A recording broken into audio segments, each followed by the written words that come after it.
Good morning, welcome to news analysis. నేను జ్యోత్స్న. డిస్కషన్లోకి వెళ్లే కన్నా ముందు వివిధ పత్రికల్లో వచ్చిన వార్తా కథనాలను ఒకసారి చూద్దాం. తెలంగాణ వార్తా పేపర్స్ చూసినట్లయితే ముందుగా ఈనాడు. ఇక్కడ బానరేటంగా నిన్న ఎన్డీఏ కూటమి భేటీ అయింది కదా, సో ఆ వార్తనే ఇచ్చారు.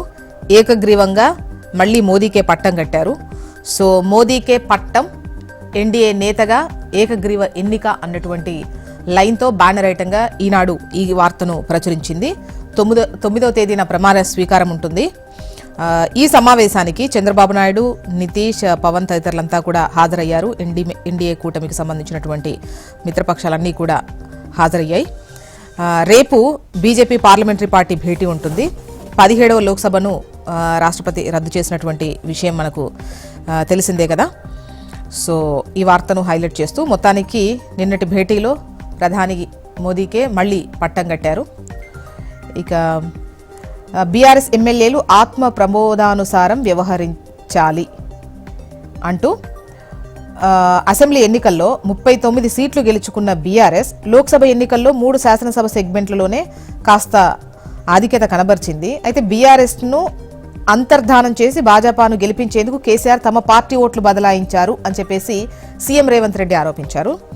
సో బీఆర్ఎస్ ఎమ్మెల్యేలు వారి ఆత్మగౌరవాన్ని బీజేపీకి తాకట్టు పెట్టినట్టు కేసీఆర్ కుటుంబం అని చెప్పేసి రేవంత్ రెడ్డి అన్నారు. గులాబీ ఓట్లను కమల దళానికి బదలాయించారు. మోదీ గ్యారంటీని ప్రజలు తిరస్కరించారు. రాష్ట్రంలో పార్టీ జయాపజయాలకు నాదే బాధ్యత.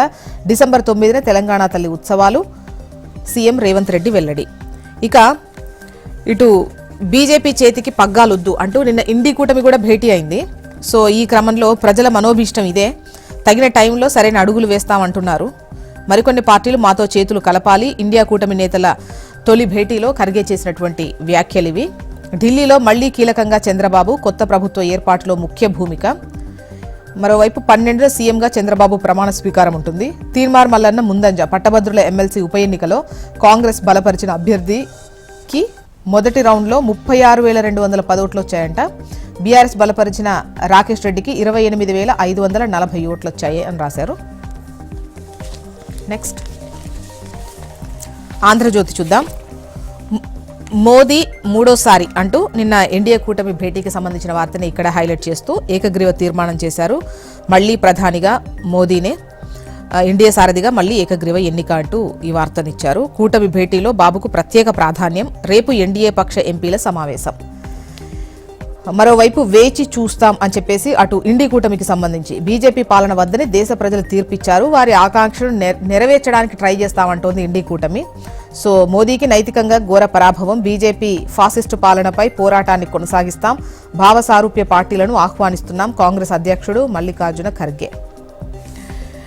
బీఆర్ఎస్ ఎమ్మెల్యేలు ఆత్మ ప్రబోధానుసారం నడుచుకోండి. బీజేపీతో కేసీఆర్ బేరసారాలు చేసుకున్నారు. మీ ఆత్మగౌరవాన్ని తాకట్టు పెట్టి ఓట్లు బదలాయించారు అని చెప్పేసి సీఎం రేవంత్ రెడ్డి ఈ లోక్సభ ఎన్నిక ఫలితాలకు సంబంధించి కావాలని బీజేపీకి సపోర్టుగా బీఆర్ఎస్ ఓట్లను బదలాయించారు కేసీఆర్. సో ఎమ్మెల్యేలు మీ ఆత్మ ప్రబోధానుసారం నడుచుకోండి అని చెప్పేసి రేవంత్ రెడ్డి అంటున్నారు. జగన్ కేసుల్లో విచారణ వేగవంతం. దాదాపు 130 డిశ్చార్జ్ పిటిషన్లు పరిష్కారం కాలేదు. మోదీ ప్రభంజనానికి బ్రేక్. ఎన్డీఏ గెలిచినా తగ్గిన నరేంద్రుడి ప్రభ. తొలిసారిగా సంకీర్ణంపై ఆధారపడే పరిస్థితి. కాంగ్రెస్ నేతృత్వంలో పుంజుకున్న ఇండియా కూటమి. ఎన్నికల ఫలితాలపై అంతర్జాతీయ మీడియా స్పందన ఇది అంటూ వార్తనిచ్చారు. ఇక కాంగ్రెస్ స్థానం పదిలమంటూ అసెంబ్లీ లోక్సభల్లో 64 సెగ్మెంట్లో ఆధిక్యం. కంటోన్మెంట్ గెలుపుతో 65కు పెరిగిన బలం. సో రాష్ట్రంలో కూడా కాంగ్రెస్ స్థానం అయితే పదిలంగా ఉంది అని చెప్పేసి ఈ వార్తను ప్రచురించింది ఆంధ్రజ్యోతి. నెక్స్ట్ నమస్తే తెలంగాణ చూద్దాం. 8న ప్రమాణం. మూడోసారి ప్రధానిగా మోదీ. కేంద్రంలో ఎన్డీఏ సంకీర్ణమే. కూటమి నేతగా మోదీని ఎన్నుకున్న పార్టీలు 16 పార్టీలకు చెందిన 21 మంది హాజరు. 7న ఎన్డీఏ భాగస్వామ్య పక్షాలతో మరోసారి భేటీ ఉంటుంది.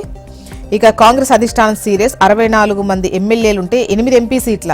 8 మంది ఎమ్మెల్యేలున్న బీజేపీకి 8 ఎలా? 6 నెలల్లోనే ఇంత వ్యతిరేకత ఎందుకు? ఎందుకిలా? తప్పెవరిది? ఎక్కడ జరిగింది? దీపాదాస్ మున్షిని నివేదిక కోరిన ఏఐసీసీ.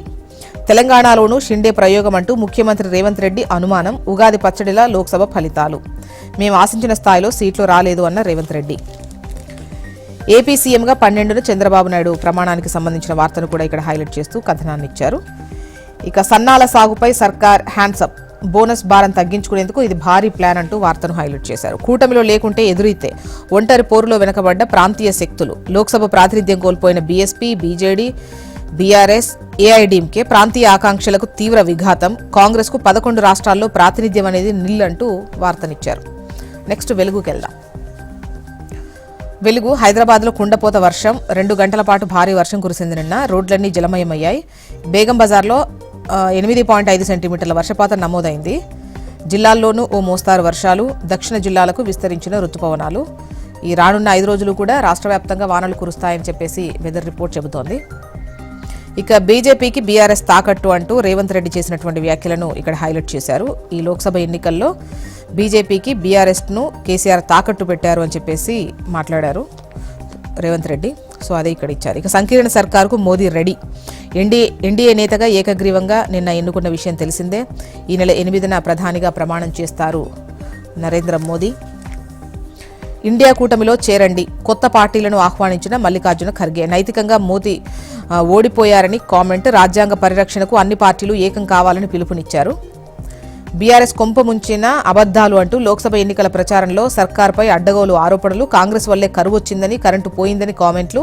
నీళ్ల మేనేజ్మెంట్ తెలుస్తలేదని, పాలన చేత కావట్లేదని విమర్శలు. ప్రభుత్వంపై గులాబీ నేతలు చేసిన విమర్శలు పట్టించుకోలేదు జనం అంటూ వెలుగు ఈ కథనాన్ని ప్రచురించింది. ఇక ఏపీ వార్తా విశేషాల్లోకి వెళ్దాం. ఇక్కడ ఏపీ వార్తా విశేషాల్లో ఈనాడులో బ్యానరేటంగా నిన్న ఎన్డీఏ కూటమి భేటీకి సంబంధించిన వార్తని హైలైట్ చేశారు. కూటమి సమావేశానికి చంద్రబాబు నాయుడు, పవన్ కళ్యాణ్, నితీష్ హాజరయ్యారు. రేపు బీజేపీ పార్లమెంటరీ సమావేశం ఉంటుంది. ఇక జీతం తీసుకుంటా, ప్రతి రూపాయికి బాధ్యతగా పనిచేస్తాను అని అంటున్నారు పవన్ కళ్యాణ్. 5 కోట్ల మందికి జవాబుదారీగా ఉండాలి. పార్టీ కార్యాలయం ప్రజల కోసం తెరిచే ఉంటుంది. ఎమ్మెల్యేలు, ఎంపీలు, గెలిచిన నేతలతో నిన్న పవన్ భేటీ అయ్యారు. ఇక మంత్రులెవరు, కూర్పుపై రాష్ట్ర వ్యాప్తంగా ఆసక్తి నెలకొంది ఏపీలో అని చెప్పి మరో కథనాన్ని ఇచ్చారు. ఇక ఇండి కూటమి భేటీకి సంబంధించి బీజేపీ చేతికి పగ్గాలొద్దు, ప్రజల మనోభిష్టం ఇదే. సో పార్టీలు మాతో చేతులు కలపాలి. ఇండియా కూటమి నేతల తొలి భేటీలో ఖర్గే చేసినటువంటి వ్యాఖ్యలు ఇవి. నెక్స్ట్ ఆంధ్రజ్యోతి వెళ్దాం. మోదీ 3.0, ఎన్డీఏ సారథిగా మళ్లీ ఏకగ్రీవ ఎన్నిక. తప్పులు తేల్చే టైం, సచివాలయంలో ఫైళ్లు కట్టుదిట్టం. కక్ష సాధింపుల స్పెషల్ ఇన్వెస్టిగేషన్ టీం ఆఫీస్కు సీల్. పోలీసుల ఐటీ వింగ్ అధీనంలో ఈ ఆఫీస్. నేరుగా రంగంలోకి గవర్నర్. సచివాలయంలో ఫైళ్లు స్వాధీనం చేసుకోవాలని ఆదేశించారు. శిరస నమామి అంటూ నా జీవితంలో ఇంత అద్భుత ప్రజా తీర్పు చూడలేదు అని చెప్పేసి చంద్రబాబు చెప్పినటువంటి మాటలను ఇక్కడ హైలైట్ చేస్తూ టీడీపీ రాష్ట్ర చరిత్రలో సువర్ణాక్షరాలతో లిఖించాలి. పాలకులం కాదు, ప్రజలకు సేవకులం. పాలకుడు ఎలా ఉండకూడదో జగన్ చూపించారు. 5 ఏళ్లలో ప్రతి రంగం, వ్యవస్థ నాశనం. దీనిపైనే జనం తిరగబడ్డారు. దేశ విదేశాల నుంచి వచ్చి ఓట్లేశారు అని చెప్పేసి చంద్రబాబు నాయుడు అన్నారు.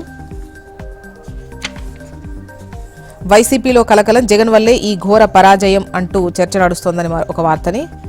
క్రాస్ తిరకాస్ అంటూ పలు జిల్లాల్లో క్రాస్ ఓటింగ్, సీమలో మరింత ఎక్కువ జరిగింది అని ఒక వార్తను. మార్కెట్కు చంద్రకళ అంటూ ఎన్డీఏకు బాబు భరోసాతో భారీ కొనుగోళ్లు. సెన్సెక్స్ 2303 పాయింట్లు ఎగబాకింది అని చెప్పి వార్తను హైలైట్ చేశారు. నెక్స్ట్ సాక్షికి వెళ్దాం. నిన్న ఎన్డీఏ కూటమి భేటీకి సంబంధించినటువంటి వార్తనే ఇక్కడ హైలైట్ చేస్తూ బ్యానరేటంగా ఇచ్చారు.